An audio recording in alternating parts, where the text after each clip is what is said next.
It's Jane Wright. Today I'm going to be talking about a treatment for prolonged stress. The times we're in being what they are, it's pretty universal that people are in that state. And what does that mean? Well, when we have one stress, the stresses I'm talking about are physical, chemical, emotional, thermal, or soul spiritual. And probably the worst of those is soul spiritual because it takes more out of us. But any of these types of stresses, I could give you some examples of, physical stress could be that you had to walk from here to New Jersey in the cold, so that there was a physical element of over-the-topness in the situation. Chemical stress is really any kind of toxicity coming toward us, either from our own organism or from the external world. So, if I myself had to work in a photography studio, the old-fashioned kind where you develop the prints in the darkroom, I don't know how long I would last there because I'm very sensitive to toxicity. That's external, but we all have, the fumes from traffic, and there were 400 new chemicals introduced into the market a day at one point. So unless you're really attentive, there could be a lot of, chemicals in your path. So physical, chemical, emotional. Well, all the pain of learning to be a human being, learning to be an independent, sovereign human being, the losses, the amazing things that human beings have to go through in terms of emotional trauma. Then thermal, it's kind of, you think, why is thermal? Well, thermal happens to be pretty stressful. If you had to go in and out of a cooler all day long, it's hot outside, cold inside, that's very hard on the organism. If you just don't have enough thyroid forces to keep your body warm and you're not dressing properly for the winter, that's thermal stress. And then spiritual, usually the most intense spiritual stress is being misnamed. Being, accused of something, perhaps, being told that this is what you are when it's erroneous.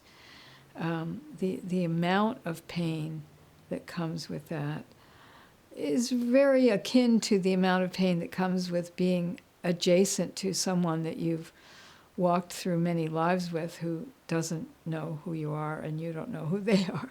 That's that lack of recognition pain is another strong pain. Having something that one wants strongly that you haven't been able to manifest in life.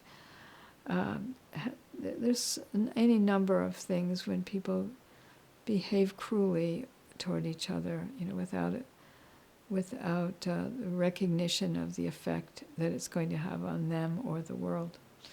So those four types of stress have an impact on the adrenal gland first. Now, Hans Selye taught us all about that. Gosh, was that back in the 60s? And, the idea that the adrenals is the first place where stress shows up in the body. And the way that shows up is makes the connective tissues loose in the body. So you could have a wrist that is wiggling around too much, from the prolonged stress of, cleaning the floor or doing a heavy-duty massage with somebody. So the first place is the adrenals, that shows up. And so sometimes when there's so much stress and you're just not keeping up with it, you can really start to kind of become a bit molten, liquid, that your tissues are just not holding together because of the prolonged stress. And, most of us have a life in the fast lane in this time in history. So how do you treat that? It's a column. It's a 1 body inch. 1 body inch is the first digit of one's thumb. And it is right in the center of the spine, left to right. It's actually in the back, but you can access it in the front so you don't have to break your arm trying to reach your back. But it goes from T6, which is the bottom of the shoulder blades, to L1, the first lumbar. And so that's the edge of the rib, a little bit down from the edge of the rib cage. So you can do it, you can grasp it from the front. You got this 1 inch thing here. You're grasping like that. And you're going to activate that again, the same exercise that you used before, 7 to 9 body inches out from the navel. So I've got both of these up, down, right, left. I'm going to get that activated so I can use it. Once it's activated, you don't need to do this again in your life. All these things we've done today have the same form of activation. Okay, and so now I want to start treating my stress. Most of us know on a daily basis how far we went over the top in terms of stress. I would say the average person who has pretty intense life has to do at least 3 repetitions of this in the course of, for one day. So you would do it the next day for the day before, or you could do it as you're going along if you're that good at it.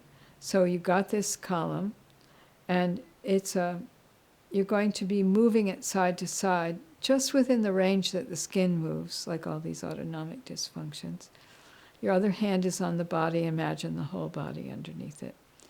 And the induction is a ratcheting 4-part movement. So it goes a little bit to the right, a little bit more to the right, a little bit more to the right, and a little bit more to the right. And then it goes to the left, a little bit more, a little bit more, a little bit more. So if I'm doing that treatment, it looks like this. I've imagined grasping the first layer of stress. 1, 2, 3, 4. 1, 2, 3, 4. That's 1 repetition. 1, 2, 3, 4. 1, 2, 3, 4. 1, 2, 3, 4. 1, 2, 3, 4.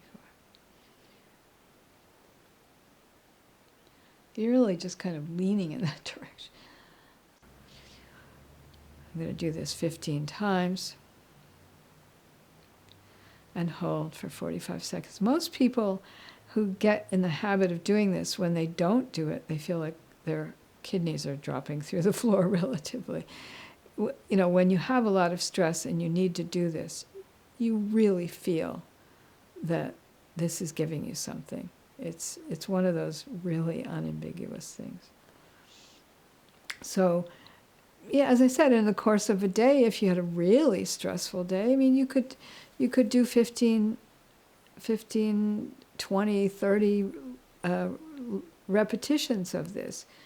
There are times when people go through so much intensity that they really need to do this a lot for a number of days. So that's what this is about, prolonged stress.